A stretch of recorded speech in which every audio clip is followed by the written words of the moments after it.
네, 안녕하세요. 저는 연세 AMD 피부과 이혜진입니다. 오늘 제가 이야기 드릴 내용은 자외선과 피부 장벽에 대한 내용인데 그 네오팜의 후원 강연입니다. 그러니까 요거를 감안해서 들어주시면 되겠고요. 진료실에서 자외선 차단제를 어떻게 효과적으로 처방을 할 수 있는지, 그리고 환자들한테 어떻게 자외선 차단제를 처방할 때 이게 왜 필요한지에 대한 내용을 조금 더 피부 장벽학적 측면으로 쉽게 설명할 수 있는지에 대해서 제가 오늘 설명을 드려보도록 할게요. 앞에도 이야기 드렸지만 이 강연은 그 네오팜 후원 강연이고 제로이드 더마실드 크림 MD에 대한 내용도 간단하게 설명을 드릴 예정입니다. 그래서 우선은 자외선 차단제는 굉장히 중요하죠. 왜 써야 되는지는 우리 피부과 전문 선생님들이 누구나 다 아는 내용이라고 저는 생각을 합니다. 그렇지만 환자들한테 어떻게 쉽게 설명을 드리고, 그리고 그 설명을 토대로 어떻게 자외선 차단제를 조금 더 효과적으로 처방할 수 있는지에 대한 부분에 대해서는 조금 궁금해하시는 분들이 있을 것 같아서 이 부분에 대해서 제가 설명을 드려보도록 하겠습니다. 우선 피부 장벽에 대해서 설명을 좀 드려야 될 것 같은데요. 우선 피부 장벽과 자외선은 굉장히 밀접한 관련이 있습니다. 그래서 피부 장벽의 기초에 대해서 간단하게 설명을 드리고 차차차차 그 자외선에 대해서 설명을 드리고, 그렇기 때문에 보습제를 어떻게 처방하는지에 대해서 순차적으로 설명을 드려보도록 할게요. 우선 진료실에선 피부 장벽이 무너졌다라고 진료실을 박차고 들어와서 환자들이 이야기하시는 분들이 많아요. 그래서 제 피부 장벽 기능이 무너져 있어요. 제 피부 장벽이 무너져 있어요. 라고 이야기를 하지만 피부 장벽 기능이 무너졌다라는 이야기는 이게 단순한 이야기는 아니죠. 이 이야기는 다양한 여러 가지 복합적인 문제가 합쳐져서 발생하는 현상이기 때문에 한 가지 이유만으로는 설명하기는 굉장히 어렵습니다. 그렇기 때문에 예를 들자면 염증이 생겨서 그런 걸 수도 있고, 또는 이거 자체 피부 표면에 자연보습 인자가 떨어져서 생길 수도 있고, 아니면 더 밑에 있는 혈관의 문제일 수도 있고, 아니면 그 안쪽에 있는 타입 정션이나 기타 다양한 요인이 문제가 생겨서 생기는 걸 수도 있기 때문에 이거는 굉장히 한 번에 이야기 드리기는 어렵죠. 그래서 피부 장벽은 대체로 두 가지 요소로 설명을 해드릴 수가 있죠. 브릭과 모타르, 벽돌과 시멘트, 또는 회반죽이라고 이야기하는 부분이 있는데 그 두 가지로 나눠서 설명을 드려볼 수가 있어요. 그래서 브릭은 우리가 흔히 알고 있는 그 각질세포, 코니오사이트라고 하는데 그 부분을 브릭이라고 얘기를 하고, 그 주위를 둘러싸고 있는 걸 다 모르타르라고도 하죠. 근데 여기서 중요한 게 브릭의 구성 성분입니다. 구성 성분의 많은 순서대로 로리크린, 인볼루크린, 필라그린 순서대로 설명을 드려볼 수가 있고요. 가장 많은 양을 차지하는 건 로리크린이지만 우리 몸에서, 우리 각질층에서 가장 중요한 구성 성분은 필라그린이죠. 그래서 이 필라그린이 대사되면서 다양한 아낌없이 주는 나무처럼 우리 몸에, 우리 피부 장벽에 굉장히 중요한 것들을 선물을 해줍니다. 필라그린은 프로필라그린이라는 그 전구체로부터 시작이 되는데, 프로필라그린은 우리 몸의 케라티노사이트가 과립층에서 각질층으로 올라가면서 성숙이 되면서 필라그린으로 대사가 되죠. 그래서 필라그린은 프로필라그린에서 케라토하이알린 그래뉼에 있는 프로필라그린이 점점점 성숙이 되면서 필라그린으로 바뀌게 되는데요. 그래서 우리 몸에 있는 그 스트레튼 그래놀로즘에 있던 필라그린이 점점 케라티노사이트로 성숙이 되는 과정에서 필라그린이 복잡한 대사 관계를 거쳐서 보습제도 만들어주고, 여기서 가장 중요한 선크림도 만들어주고, 그리고 우리 몸에 그 pH를 조절해주는 중요한 요소인 엑시드로 작용을 함으로써 피부 장벽 기능의 항상성과 우리 피부 장벽 기능을 유지하는 데 매우 중요한 역할을 차지하게 됩니다. 그리고 자외선과 피부 장벽에 대해서 이야기를 할 때 빼놓지 말아야 되는 부분이 라멜라 바디가 있습니다. 라멜라 바디 안쪽에는 우리 몸의 피부 장벽 기능을 유지하는 데 가장 중요한 성분들이 굉장히 많이 들어가 있고요. 그 라멜라 바디가 케라티노사이트가 성숙이 됨에 따라서 케라티노사이트가 코니오사이트로 올라가는 성숙 과정을 거침으로써 라멜라 바디가 분비가 되고, 그 라멜라 바디 안쪽에 있는 다양한 인자들이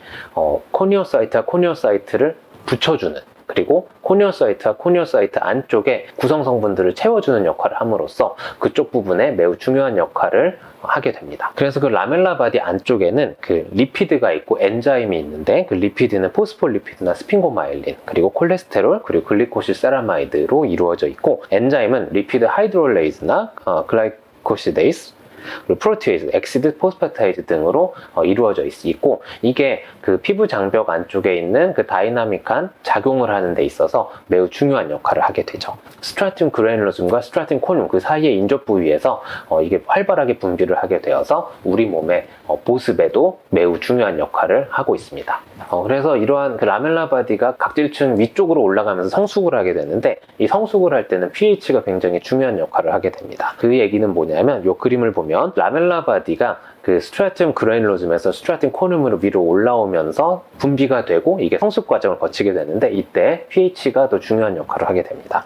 그래서 그 얘기는 뭐냐면, 그 안쪽에 있는 그 라멜라 바디 안쪽에 있는 스핑고마일린과 포스포리피드, 글리코시드 세라마이드가 다양한 효소 작용을 거쳐서 세라마이드로 바뀌게 되는데, 여기서 보면은 엑시드 스핑고마일리네이즈와 베타 글루코세로브로시데이스는 엑시드 pH에서 최대치를 나타나게 되고, 포스폴라이페이스 A2는 중성 pH에서 효소 활성도가 가장 크게 나타나게 됩니다. 스핑고마일린과 글리코실세라마이드가 세라마이드로 지속적으로 바뀌게 될 때는 안쪽에 있는 프리패티 엑시드 작용 때문에 엑시드 스핑고마일리네이즈와 베타글루코세라브로시데이스가 활성도가 굉장히 올라가게 되죠. 이렇게 돼서 세라마이드가 지속적으로 형성이 되는데, 이렇게 되다 보면 그 주위에 있는 pH가 낮아지게 되고, 그렇게 되면 포스폴라이페이즈 A2는 뉴트럴 pH에서 최대치를 나타나게 되는데, 이 효소 활성도가 점점점 떨어지게 됩니다. 이렇게 되면 점점점 프리패티 엑시드의 생산량이 떨어지게 되고, 세라마이드의 생산이 감소가 되겠죠.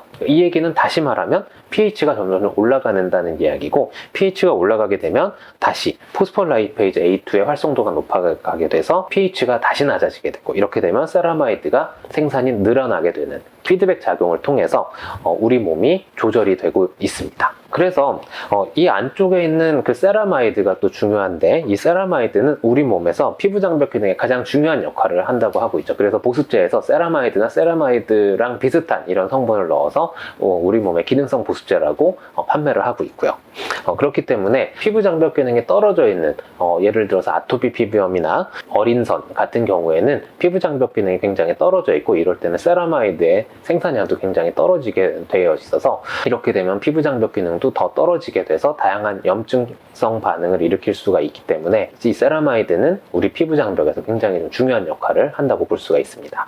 그렇기 때문에 이렇게 간단하게 피부 장벽 기능에 대한 내용을 간단하게 리뷰만 하더라도 보습제의 사용은 굉장히 중요하고, 다양한 염증성 피부질환이나 염증성 피부질환이 아닌 피부질환에 있어서도 보습제를 처방을 하는 게 굉장히 중요하고 꼭 필요하다라는 거를 생각해 볼 수가 있는데요. 그렇기 때문에 배리어 리페어 세라피는 굉장히 중요합니다. 그래서 가장 이상적인 그 배리어 리페어 세라피는 TWL을 당연히 감소를 시켜줘야겠고, 그리고 스트라틴 코늄의 수분 함량을 증가시켜줘야겠고, 그리고 다양한 기타 알러젠을 뿐만 아니라 기타 해로운 물질들이 피부 안쪽으로 침투가 되는 것을 막아주는 치료를 해주는 게 가장 이상적인 배리어 리페어 세라피라고 생각을 해볼 수가 있습니다.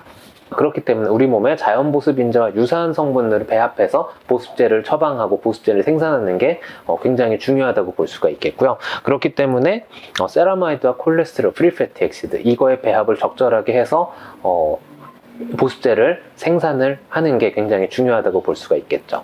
우리 몸에서는 세라마이드와 콜레스테롤, 프리패티 엑시드가 1대1대1의 배합으로 되어 있지만, 다양한 실험 과정을 거쳐서 세라마이드와 콜레스테롤, 프리패티 엑시드가 3대1대1의 배합으로 되어 있을 때 우리 몸의 피부 장벽 기능의 회복력, 배리어 리커버리를 빠르게 할 수 있다 라는 또 연구 결과도 있어서, 이러한 적절한 배합을 맞춰서 보습제를 생산하고 처방하는 게 중요하겠죠. 그래서 간략하게 제가 했던 이야기를 좀 정리해 보게 되면, 보습제 치료는 굉장히 중요하다라고 알려드릴 수가 있겠습니다. 보습제는 처방을 하다 보면 굉장히 중요하고, 그리고 보습제가 또 우리 병원의 그 매출에 있어서 적지 않은 포션을 차지하기 때문에 피부과 전문의와는 뗄래야 뗄 수 없는 관계라고 저는 생각을 하고 있고요.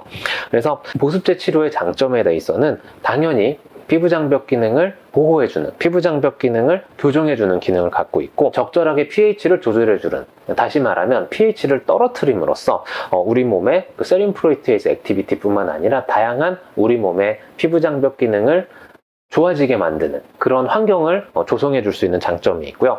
그리고 알러젠이나 기타 해로운 물질들이 피부 안쪽으로 못 들어가게 해줄 수 있는 장점이 또 있고, 그리고 보습제 자체가 그 염증을 억제해주는 효과를 갖고 있습니다. 그렇기 때문에 배려 리페어 테라피는 굉장히 중요하다고 볼 수 있고요. 그리고 스테로이드의 사용을 줄여줄 수가 있고, 그리고 스테로이드 치료를 할 때 생길 수 있는 부작용도 억제를 시켜줄 수가 있고, 다양한 염증성 피부 질환의 유지 치료로 사용을 할 수가 있습니다. 그래서 이러한 내용을 환자들한테 적절하게 쉽게 풀어서 설명을 해주게 되면 보습제를 조금 더 편안하고, 그리고 환자들이 비급여 처방이기는 하지만 조금 더 쉽게 받아들일 수 있게 된다고 저는 믿고 있습니다. 보통 MD 제품들이 많이 나와 있고, 그렇기 때문에 실손보험이 가입되어 있을 경우에는 비보험이더라도 가격적인 부분에 있어서 별로 거리낌 없이 구매를 해서 가져가시는 분들도 많기 때문에 이 부분에 대해서는 조금 더 자세하게 설명을 좀 드릴 필요가 있다고 봅니다. 이어서 설명드릴 내용은 피부 장벽의 보습제는 당연히 중요한 거고, 광보, 포토 프로텍션의 중요성에 대해서 제가 설명을 드려보도록 할게요. 자외선 차단과 피부 장벽 회복의 연관성에 대해서 이 슬라이드에서는 설명을 드리고 있는데, 자외선은 당연하게도 다양한 피부 장벽 손상을 이야기하죠. 피부 장벽 손상으로 인한 투과성 증가는 그 아토피와 같은 손상 피부의 면역 반응을 유발할 수 있기 때문에 장벽 강화 및 자외선 차단을 통한 장벽 케어가 매우 중요하다고 저는 생각을 하고 있습니다.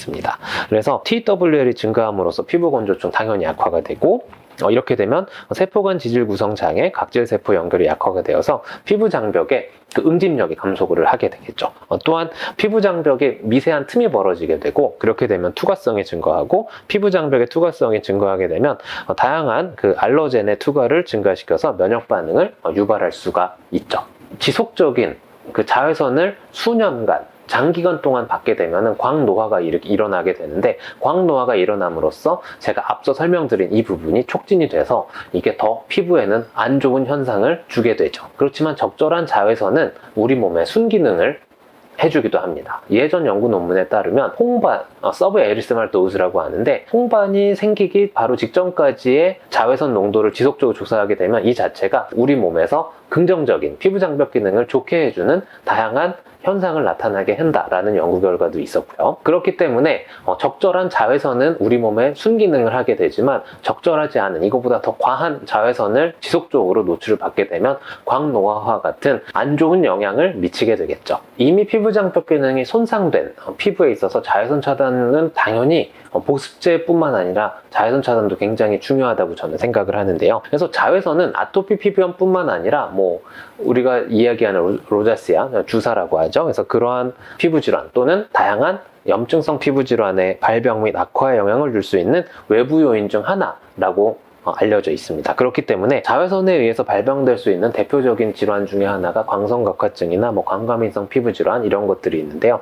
이러한 피부 질환에서도 광보호의 중요성에 대한 포인트를 강조하는 연구가 다양하게 보고가 되고 있습니다. 그 협찬 강의이기 때문에 한 슬라이드를 넣었는데요. 제로이드 더마실드 MD 크림의 경우는 아기부터 성인까지 손상된 피부 장벽 보호와 자외선 차단을 단 하나로 한꺼번에 묶는 창상 피복제라고 이쪽에서 광고를 하고 있습니다. 허가사항은 의료기기 2등급 사항이고요. 사용 목적은 1도 화상이나 건조한 피부 등 피부 장벽이 손상된 부위에 피부의 보호를 위해 사용을 한다고 하고, SPF는 50. 그래서 전성분의 경우에는 그렇게 막 리뷰를 해봤는데 크게 막 자극이 있거나 그런 성분들은 그렇게 많지는 않은 걸로 저는 보고 있고요. 하지만 아셔야 될 게, 이 더마실드 크림은 혼합자차입니다. 그러니까 그 얘기는 다시 말하면 유기자외선 차단 성분과 무기자외선 차단 성분이 두 개가 섞여서 있는 거기 때문에, 혹시나 정말로 예민한 피부에 있어서는 혼합자차보다는 저는 무기자차만으로 이루어져 있는 성분들을 저는 선호하기 때문에, 굉장히 예민하거나 알러지가 굉장히 심한 사람들의 경우는 무기자차 성분만 있는 다른 그 선크림을 사용하는 거를 저는 추천을 드리고 있습니다. 그래서 혼합자차이기는 하지만 그 외에 약간 피부 장벽 기능을 보호해주는 이런 성분인 롱체인 세라마이드가 많이 들어가 있어서 피부 장벽을 보호해주는 이런 보습의 성분에 있어서는 저는 꽤 그 높은 점수를 주고 싶고요. 그렇기 때문에 아주 예민하지 않은 피부 장벽 기능이 떨어지지 않아 있는 피부에서는 더마쉴드 MD 크림을 도포해 주는 게 저는 뭐 괜찮다고 봅니다. 네, 그래서 이 선크림을 처방을 하는데 그러면 상벽을 뭘 넣어야 되냐라고 궁금해 하시는 분들이 있는데, 이런 분들에는 뭐 광선곽화증, 뭐 다형광 방해증, 일광 두드러기 등 광과민성 피부 질환도 넣을 수 있고요. 당연히 아토피나 건선, 화상 이런 것들도 넣을 수가 있습니다. 그래서 주요 적응증은 이 다음 슬라이드를 참조해 주시면 되고요. 그래서 보통은 그 아토피 피부염이나 기타 그 광과민 피부 질환을 질환명 코드를 넣고 처방을 하면 뭐 실비 청구되는 데는 뭐 크게 문제가 되지는 않는 걸로 저는 알고 있고, 저도 그렇게 막 크게 문제가 되지는 않았습니다. 그래서 이번 강의는 네오팜 후원 강의인 제로이드 더마실드 크림 MD에 대해서 간단하게 설명을 해드렸고, 이것뿐만 아니라 진료실에서 환자가 왔을 때 선크림을 어떻게 하면 잘 처방을 할 수 있고 권유를 할 수 있는지에 대해서 설명을 드렸습니다. 다시 마무리를 하자면, 선크림은 우리 피부과 의사가 굉장히 강조하는, 굉장히 보습제 다음으로 강조하는 제품 중에 하나인데, 그렇지만 이거를 조금 더 어떻게 하면 환자들한테 편안하게 설명을 해주고 편안하게 처방을 할 수 있는지는 굉장히 그 고민이 많이 되는 부분입니다. 그래서 이런 부분에 대해서 환자들한테 어떻게 간단하고 쉽게 설명을 드릴 수 있는지에 대해서 제가 간단하게 설명을 좀 드려봤고요. 두서없는 강의였지만 그래도 경청해 주셔서 감사합니다.